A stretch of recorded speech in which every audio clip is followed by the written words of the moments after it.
Assalamualaikum warahmatullahi wabarakatuh. Perkenalkan, nama saya Dwi Elvira dengan NIM 220501501074, kelas E, Pendidikan Bahasa dan Sastra Indonesia. Pengertian kalimat efektif. Kalimat efektif adalah kalimat yang dapat mengungkapkan gagasan penutur atau penulisnya secara tepat sehingga dapat dipahami oleh pendengar atau pembaca secara tepat pula. Efektif dalam hal ini adalah ukuran kalimat yang memiliki kemampuan menimbulkan gagasan atau pikiran pada pendengar atau pembaca. Dengan kata lain, kalimat efektif adalah kalimat yang dapat mewakili pikiran penulis atau pembicara secara tepat sehingga pendengar atau pembaca dapat memahami pikiran tersebut dengan mudah, jelas, dan lengkap, seperti apa yang dimaksud oleh penulis atau pembicaranya. Selanjutnya yaitu syarat-syarat kalimat efektif. Secara tepat, mewakili pikiran pembaca atau penulisnya. Yang kedua, mengemukakan pemahaman yang sama, tepatnya antara pikiran pendengar atau pembaca dengan yang dipikirkan pembaca atau penulisnya. Selanjutnya yaitu ciri-ciri kalimat efektif. Yang pertama, kesatuan. Yang dimaksud dengan kesatuan adalah terdapatnya satu ide pokok dalam sebuah kalimat. Dengan satu ide itu, kalimat boleh panjang atau pendek. Menggabungkan lebih dari satu kesatuan bahkan dapat mempertentangkan satu sama lainnya, asalkan ide atau gagasan kalimatnya tunggal. Contoh kalimat yang tidak jelas kesatuan gagasannya. Yang pertama, pembangunan gedung sekolah baru pihak yayasan dibantu oleh bank yang memberi kredit. Terdapat subjek ganda dalam kalimat tunggal. Contoh kalimat yang jelas kesatuan gagasannya, yaitu pihak yayasan dibantu oleh bank yang memberi kredit untuk membangun gedung sekolah baru. Yang kedua yaitu kepaduan atau koherensi. Yang dimaksud dengan koherensi adalah hubungan yang padu antara unsur-unsur pembentuk kalimat, yang termasuk unsur pembentuk kalimat adalah kata, frasa, klausa, serta tanda baca membentuk SPO, pelket, dan serta tanda baca yang membentuk kalimat. Contohnya yaitu setiap pengendara mobil di kota Jakarta harus memiliki surat izin mengemudi. Contoh kalimat yang unsurnya tidak koheren yaitu yang pertama, kepada setiap pengendara mobil di kota Jakarta harus memiliki surat izin mengemudi, tidak mempunyai subjek atau subjeknya tidak jelas. Contoh kalimat yang unsur-unsurnya koheren yaitu setiap pengendara mobil di kota Jakarta harus memiliki surat mengemudi. 3 yaitu keparalelan. Yang dimaksud dengan keparalelan atau kesejajaran adalah terdapatnya unsur-unsur yang sama derajatnya, sama pola atau susunan kata frasa yang dipakai dalam kalimat. Umpamanya dalam sebuah perincian, unsur pertama menggunakan verba, unsur kedua dan seterusnya juga verba. Jika bentuk pertama menggunakan nomina, bentuk berikutnya juga harus nomina. Contoh kesejajaran atau paralelisme yang salah. Kegiatan di perpustakaan meliputi pembelian buku, membuat katalog, dan buku-buku diberi label. Contoh kesejajaran atau paralelisme yang benar.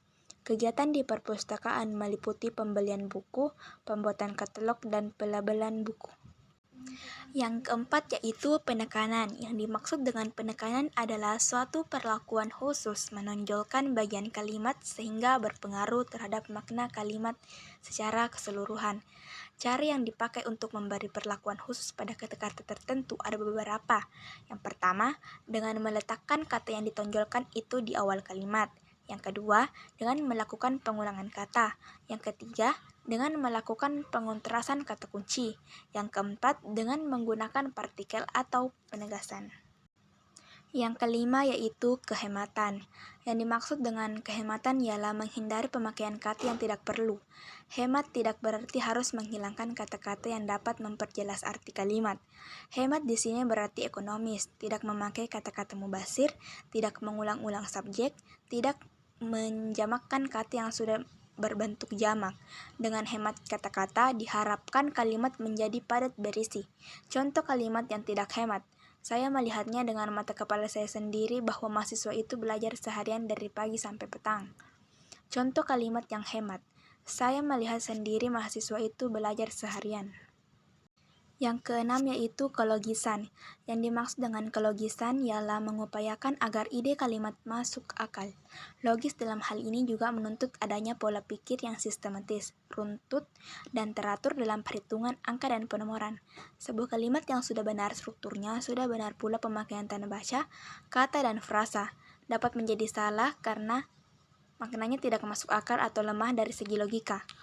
Perhatikan contoh kalimat yang lemah dari segi logika berbahasa berikut ini.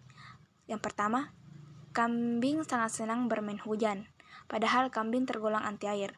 Yang kedua, karena lama tinggal di asrama putra anak-anaknya semua laki-laki, apa hubungan tinggal di asrama putra dengan mempunyai anak laki-laki? Yang ketiga, uang yang bertumpuk itu terdiri atas pecahan ratusan, puluhan, 10 ribuan, 50 ribuan, 20 ribuan, tidak runtut dalam merinci sehingga lemah dari segi logika. Yang ketujuh itu ketegasan. Ketegasan atau penekanan ialah suatu perlakuan penonjolan terhadap ide pokok dari kalimat. Untuk membentuk penekanan dalam satu kalimat ada beberapa cara, yaitu yang pertama, meletakkan kata ditonjolkan itu di depan kalimat atau di awal kalimat. Contohnya, harapan kami adalah agar soal ini dapat kita bicarakan lagi pada kesempatan lain. Yang kedua, membuat urutan kata yang bertahap. Contohnya, bukan 1.000, 1.000.000, atau 100, tetapi berjuta-juta rupiah telah disumbangkan kepada anak-anak terlantar. Itu adalah pernyataan yang salah. Bukan 100, 1.000, atau 1.000.000, tetapi berjuta-juta rupiah telah disumbangkan kepada anak-anak terlantar. Itu adalah pernyataan yang benar. 3. Melakukan pengulangan kata repetisi. Cerita itu begitu menarik, cerita itu sangat mengharumkan. Yang keempat, melakukan pertentangan terhadap ide yang ditonjolkan. Contohnya, anak itu bodoh tetapi pintar. Yang kelima, mempergunakan partikel penekanan atau penegasan seperti partikel lah, pun, dan kan, dan kah. Contohnya, yang pertama, dapatkah mereka mengerti maksud perkataanku? Yang kedua, dialah yang harus bertanggung jawab dalam menyelesaikan tugas ini.